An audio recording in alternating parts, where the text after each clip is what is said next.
अच्छा भाई, मैं आपसे जब ऑफ कैमरा पूछ रहा था आप कौन सी कंट्री सेटल होना चाहोगे इंडिया के अलावा, तो आपने कीनिया का नाम लिया।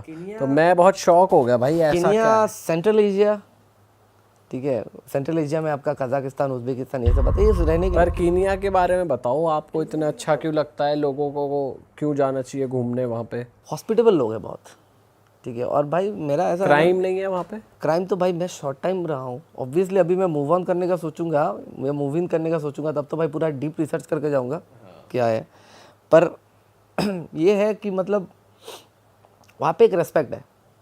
आज अगर आप मेरे को ना अमेरिका में भी दोगे या यूके में भी कोई अगर बोलेगा, वहाँ पे अगर दिन रात मुझे सुनना पड़ रहा है यू ब्राउन इंडियन ये वो, भाई मैं नहीं रह सकता ऐसे माहौल में। एक टाइम पे आपके मतलब अंदर खटकेगी वो बात। तो वहाँ पे ये चीज़ नहीं है, अभी भी हमारी अच्छी रेस्पेक्ट है, इंडियंस की हाँ रिस्पेक्ट इंडियन है। की अच्छी रेस्पेक्ट है अभी। और अपॉर्चुनिटीज़ भी आप बता रहे थे, अपॉर्चुनिटीज़ लाइक बिजनेस अपॉर्चुनिटीज़। क्या क्या बिजनेस कर रहे हैं लोग और क्या क्या स्कोप है वहाँ पे? भाई इतना डीप तो रिसर्च नहीं किया, नहीं, आपको लगा हो, आपने कुछ ऑब्जर्व करा हो। अभी मुझे मूव इन करना होगा तो डेफिनेटली, ठीक है। पर वहाँ पे ये चीज़ है कि मतलब बहुत चीज़ें हैं जो हम लोग लेते हैं वहाँ पे इजीली मिलता है और वो बहुत सस्ती है। अभी अभी जैसे आपका वहाँ पे केनिया में खास करके, युगांडा में भी देखा, मतलब घर घर पे एवोकाडो ट्री है, हर घर पे। और इतना बड़ा बड़ा एवोकाडो, मतलब दो में 1 किलो हो जाएगा। कितना होगा, 30-35 रुपये। वही हमारे आसाम में एवोकाडो का किलो आई थिंक 500-600 में मिलता है।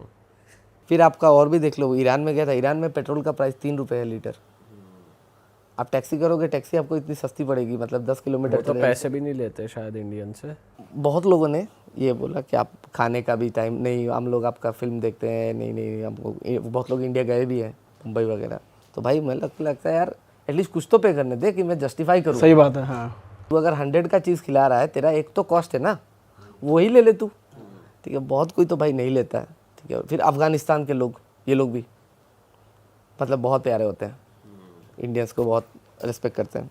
भाई आपने 55 कंट्रियाँ घूमी हैं, आपने कभी काउच सर्फिंग करी है? बहुत बार। कैसा एक्सपीरियंस है आपका? काउच सर्फिंग में ज़्यादा हैंग आउट किया हूँ मैं, रहने के लिए मैं ज़्यादा प्रेफर नहीं करता। 2 ही बार रहा हूँ जस्ट फॉर एक्सपीरियंस, कि मतलब ये था कि कौन सी कंट्री में थे आप?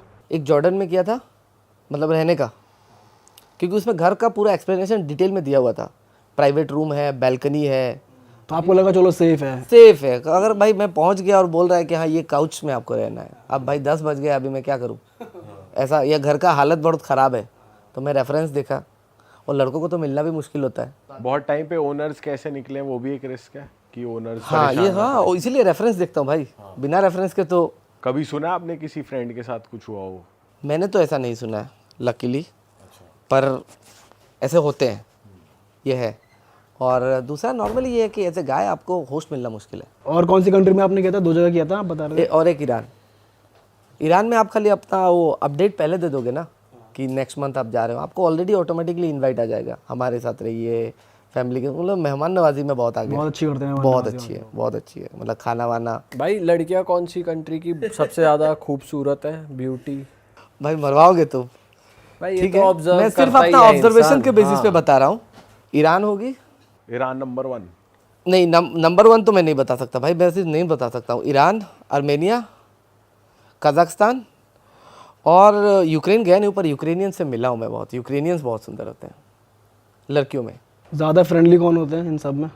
ज़्यादा फ्रेंडली ईरानियंस काफ़ी आपने डेटिंग ऐप चलाई है कभी किसी देश में? चलाई है, कॉफ़ी पे भी मिला, सिर्फ जानने के लिए। ज्यादा चांसेस किस कंट्री में कन्वर्ट होने के हैं? भाई ये आप लग रहा है अपना कुछ जुगाड़ कर रहे हो मेरे तो। अपना नहीं कर रहे तो हम अपना तो कर ही रहे हैं, बाकियों का भी करवा रहे हैं। भाई इतना डीप तो रिसर्च में नहीं किया हूँ, पर हाँ मतलब ईरान मुझे लगा काफ़ी फ्लेक्सिबल है। अच्छा, बहुत फ्लेक्सिबल है। आप चाहे इंडिया के हो, कहीं पे भी हो, आपका कोई भी रिलीजन हो, वो लोग काफ़ी कूल है। पर वो लोग, जैसे हमने कुछ सुना है कि हमारे कुछ फ्रेंड्स थे जो कजाकिस्तान में थे और वो लोग डेटिंग ऐप से लड़की से मिले, तो वहाँ के लोकल्स आ गए लड़के कि तो उस लड़की को भी डांट रहे हैं कि तू हम इसके साथ क्यों घूम रही है, लड़के को भी कह रहे हैं तू हमारी कंट्री की लड़की के साथ क्या कर रहा है। ये हो तो सकता है। ईरान में भी इतना जैसे स्ट्रिक्ट है, तो वहाँ पे भी ऐसा तो नहीं होता? ईरान में ऐसा नहीं सुना। हमने ऐसा सुना है कि वहाँ मॉरल पुलिस होती है, जो अगर कोई लड़का लड़की होते हैं तो वो पूछते हैं कि ये कौन है, तो वो झूठ मूठ में बोल भी देते हैं कि ये मेरा भाई है या अगर कभी होटल चेक इन करना होता है उन्हें कपल्स को अनमैरिड, तो वो फेक मैरिज भी करते हैं, ऐसा सुना है आपने? मैं मतलब 1-2 बंदियों से मिला ईरान में। एक तो गाड़ी था, वो मुझे मतलब पूरा पिकअप ड्रॉप घूमने गया था, तो एक आध बार था कि मतलब एक रेस्टोरेंट वाला था, वो मेरे से पूछ रहा है कि क्या क्या था? कहाँ से हो, क्या नाम है, मैं बोला इंडिया वगैरह, तो ज़्यादा कुछ हुआ नहीं है। तो भाई ने बोला जो सेंट्रल एशिया है, कजाकिस्तान, ये सब में हो सकता है, वहाँ के बंदे काफ़ी थोड़ा एग्रेसिव है। उनको ये है कि हमारे कल्चर के बाहर शादी करना ही काइंड ऑफ अलाउड नहीं है वो। बाकी आपके साथ किसी कंट्री में कोई लूट मार की कोशिश या कुछ अभी तक ऐसा तो हुआ नहीं है? भाई, मैं Scam तो वाम? बड़ा संभल के रहता हूँ इस मामले में, बड़ा संभल के रहता हूँ और काफ़ी लो प्रोफाइल रखता हूँ। भाई जो नया नया ट्रैवलर है, किसी को अगर बाहर जाना है, इंडिया के बाहर ट्रैवल करने जाना है, तो आप कौन सी कंट्री सजेस्ट करोगे? थाईलैंड वाइलैंड के अलावा बताना।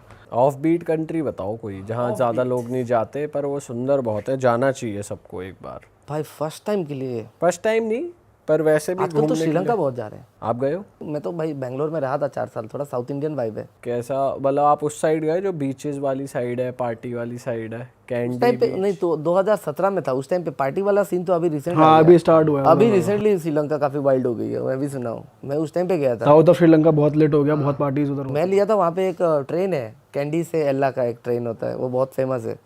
तो उस पर आप जब, शायद मैं ही एक ब्राउन बंदा था, बाकी सब गोरे थे। अच्छा। हाँ वो इतना फेमस है। अब मेरे को इतना खास नहीं लगा, ठीक है, क्योंकि मैं भाई आसाम से हूँ, हम लोग टी गार्डन देख के बड़े हुए हैं, और वो टी गार्डन के बीच में से जाती है, वो लोग फोटो शूट करा रहे हैं। आपको बहुत अलग लग रहा है, क्या करवा रहे हैं इतना? भाई अब क्या ही बोले, सबका अलग अलग पॉइंट ऑफ व्यू होता है। अब मैं बड़ा हुआ हूँ। और 55 में से कौन सी ऐसी कंट्रीज है जो आप रेकमेंड करोगे, जो लोगों को, जो जहाँ पे आप ही अकेले ब्राउन दिखे या फिर बहुत कम इंडियंस वहाँ पर जाते हैं? भाई कोविड से पहले तो बहुत कम, ऑलमोस्ट हर जगह पे, अजरबैजान में भी जाऊँ, अजरबैजान में तो वैसे अभी तो बहुत हो गए इंडिया पाकिस्तानी वहाँ पे, और वहाँ पे लोग बहुत रेस्पेक्ट करते हैं आपकी, रूड नहीं है वो, बहुत अच्छी है। हमने सुना है वहाँ टैक्सी वैक्सी के स्कैम्स टैक्सी स्कैम है, पर्पल टैक्सी, हाँ वो बहुत फेमस है स्कैम के लिए। हाँ वो है, क्योंकि बहुत टाइम क्या होता है ना, हमारे लोग, वही होता है ना कि बाहर जा रहे हैं, बहुत एक्सपेंसिव है, ठीक है, तो इस चीज़ को ओवर एस्टिमेट कर लेते हैं। एक्चुअल फेयर अगर 500 है, वो लगेगा वो 3000 मांग रहा है इंडियन, यहाँ पे तो 3000 ही होगा, हालांकि इंडियन 500 ही हो रहा है वो, तो उसी में स्कैम हो जाता है। इसीलिए बहुत टाइम ये लोग इंडियन को ही घेरते हैं। आप एयरपोर्ट में जाओगे ना, वाइट बंदे भी होंगे, पर इंडियन बंदे को बोलेंगे टैक्सी टैक्सी टैक्सी, पता है इसको ज़्यादा आइडिया नहीं है। वो लोग तो होमवर्क करके आते हैं, हमारे बहुत लोग होमवर्क नहीं करते। सही बात है। भाई आप इतना घूमे हो, कुछ ऐसी टिप्स आप देना चाहते हो ऑडियंस को जो भी अभी नया नया ट्रैवल करना शुरू कर रहे हैं? कुछ ऐसी टिप्स जो बहुत ज़्यादा मतलब हेल्पफुल होंगी उनके लिए। सबसे पहले तो भाई आप वीज़ा पॉलिसी पहले चेक कर लो। ये एक चीज़ है कि अगर मैं गया था आज श्रीलंका में या कहीं पे वीज़ा ऑन अराइवल था, तो आप जा रहे हो 6 महीना बाद, आप पता कर लो अभी है कि नहीं, क्योंकि ये कभी भी चेंज हो सकता है। ठीक है, आज अगर सपोज़ अभी चाइना के साथ इंडिया के रिश्ते अच्छे हो रहे हैं, अभी डायरेक्ट फ्लाइट आ रही है, क्या पता कल अभी चाइना नेक्स्ट ईयर हम लोग को ई वीज़ा दे दे या वीज़ा ऑन अराइवल दे दे। तो आप अगर इस बेसिस पे कर रहे हो कि हाँ वीज़ा ऑन अराइवल है, टिकट कर लिया, फिर पता एयरपोर्ट पे जाके पता चल रहा है सर वीज़ा, बोले वो तो अराइवल है, नहीं अभी तो लास्ट मंथ से तो अभी चाहिए होगा, आप तो गए। आपके साथ हुआ ऐसा कुछ? नहीं ऐसा, मैं तो भाई इस मामले में थोड़ा होमवर्क करके जाता हूँ। आपके साथ एक लेकिन ये होता ना, आप बता रहे थे कि आपने ई वीज़ा लिया था आर्मीनिया का, फिर आपको वहीं से जॉर्जिया का, जॉर्जिया में तो बहुत भाई, इस बार के बता रहा हूँ, वो एक भाई मिले थे, उनको भी एंट्री डिनाई हुआ था। तो वो भाई वो 3 साल से बिजनेस कर रहा था पूरा लीगल, बोल रहे भाई मैं 6-7 बार आ चुका हूँ, ठीक है, इस बार एंट्री डिनाई कर रहे हैं, और उसको मल्टीपल एंट्री देते हैं। आप नॉर्मली ई वीज़ा लेंगे ना, मल्टीपल एंट्री देते हैं। बोल रहे हैं, उनको ये बोला कि विनीत भाई है दिल्ली के, तो बोले कि आज तो नहीं होगा, आप 2-3 दिन बाद फिर ट्राई कीजिए।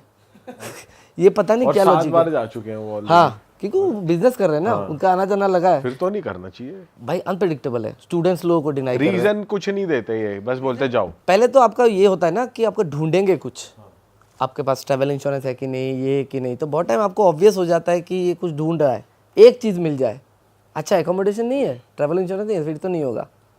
समझ रहे हो, वो वैसा होता है ना कि जैसे आप बैंक वगैरह में जाते हो लोन लेने के लिए, ठीक है, पैन कार्ड है, हाँ जी है, ड्राइविंग लाइसेंस है, हाँ, पासपोर्ट है, ये आधार कार्ड है, राशन कार्ड है, नहीं, अरे वही तो चाहिए। वो ढूंढ रहा था, जो नहीं है वही तो चाहिए, है ना। यही जॉर्जिया में ये चल रहा है। ये चल रहा है यार, सब कुछ होगा तो बोल देगा। आपको किस बेसिस पे करा रिजेक्ट? आपके पास क्या नहीं था? भाई मैं तो सब लेके गया था, बैंक स्टेटमेंट तक लेके गया था नया। बताओ। और भाई ये तक मैं बोला दिसंबर का साउथ अफ्रीका का टिकट है मेरा, मुंबई से राउंड टिकट, मतलब मुंबई से जाना फिर वापस मुंबई आना, दिसंबर में। अभी चल रहा है अक्टूबर। मैं तुम्हारे कंट्री में क्यों बसूँ भाई, मुझे मुंबई से जाना भी तो है। समझ रहे हो? तो उनको ये है ना कि सोलो इंडियन ट्रैवलर वो लोग वेलकम नहीं करते, सिंपल है। अगर हम ग्रुप में जाएं, ग्रुप में जाए तो चांसेस है, अच्छे चांसेस है, एंड गारंटी तो नहीं दे सकता भाई। और फैमिली को कोई प्रॉब्लम नहीं करते वो लोग, या आप स्टूडेंट हो तब आपको कोई दिक्कत नहीं है इन जनरल। एंड भाई और एक आप बता रहे थे, और भी कोई ट्रैवल टिप्स आप बताओ। हाँ, एक तो वीज़ा का आप पता कर लीजिए, दूसरा आपको ये मतलब मेरा जैसे कुछ कुछ ट्रैवल पेज में फॉलो करता हूँ, या मेरे कुछ दोस्त हैं जिनको पता है, अचानक से कोई डील आती है तो वो लोग मुझे बोलते हैं ज़रूर, अचानक से आपको कोई एक डील मिलेगी। अभी जैसे फिलीपींस में आप इन जनरल में गया था जब, आपका 16-17 हज़ार पड़ता है। अभी कोलकाता से अभी कुछ दिन पहले देखा मैं 7 हज़ार है मलेशिया से। तो ये डील आपको उस टाइम पे ग्रैब करनी होगी, ठीक है। अब शेंगेन के लिए भी होता है, स्पेशली आपका इटली, रोम में या हंगेरी वगैरह में आपको अचानक से मतलब ऐसी डील मिल जाएगी, एयर अरबिया दे रही है, पर वो बहुत कम टाइम के लिए। पर हम लोग को दिक्कत है ना कि आपके पास ऑलरेडी वीज़ा है कि नहीं, तब तो आप नहीं कर सकते। वीज़ा लगाने का प्रोसेस ही 1 महीने का है, पूरा डॉक्यूमेंट सबमिट करो उधर। ये है ना कि जो आपको बोला था कि तुम्हारा वो ढूंढते हैं जॉर्जिया में, जो आपका क्या नहीं है, ठीक है। जो आपको बैंक में भी मैंने बोला था ना, आप लोन लेने जाओ, आपको घुमाएंगे। अब बैंक का तो हम लोग SBI का बचपन से ही सुनते आ रहे हैं, काउंटर इसमें जाइए, फर्स्ट फ्लोर में जाइए, पर इसका एंडिंग कोई नहीं बताता। मैंने एक चीज़ देखा है, ये एंडिंग आप शायद रिलेट कर सकते हो। आप कोई BSNL स्टेट बैंक में गए, वही शुरू, ऊपर जाइए, इसमें जाइए, ऊपर जाइए, ठीक है। फिर बात स्पेशली फ्राइडे को होता है ये, ठीक है। आप जाएंगे, पूरा घुमा दिया, इसमें जाइए, उसमें जाइए, लास्ट में ना आपको काउंटर में एक नाम चिपकाएंगे, सरोज जी को ढूंढिए, ठीक है। और आप बाद में जाइएगा, वो सरोज जी उस दिन होता नहीं है, वो दिल्ली गया, मंडे को आएंगे। ये देखना अक्सर होता है ये लोग कि हाँ मतलब अब तू निकल, अब मंडे को आप दिमाग मत खा, कोई एक ऐसा कैरेक्टर चिपकाएंगे जो उस दिन आया नहीं है। तो ये जॉर्जिया में होता है ऐसा? जॉर्जिया में आपको हाँ मतलब आप सोलो काउंटर टू काउंटर करवाते? नहीं, काउंटर टू काउंटर नहीं है। अरे वाह, आपने ये वीडियो यहाँ तक देख ली भाई, तुमने हमारी मेहनत सफल कर दिया। तुम ही लोग हो असली रियल हिट। और अगर आपको बहुत मजा आ रहा है ऐसी क्लिप्स में, ऐसी वीडियोस में, तो फटाफट जाइए प्लेलिस्ट पे, बिंज वॉच कीजिए, सारी वीडियोस देख डालो और मौज काटो। That is it. हम मिलेंगे नए पॉडकास्ट में, नई क्लिप में। Till then bye bye, see you, take care, do subscribe.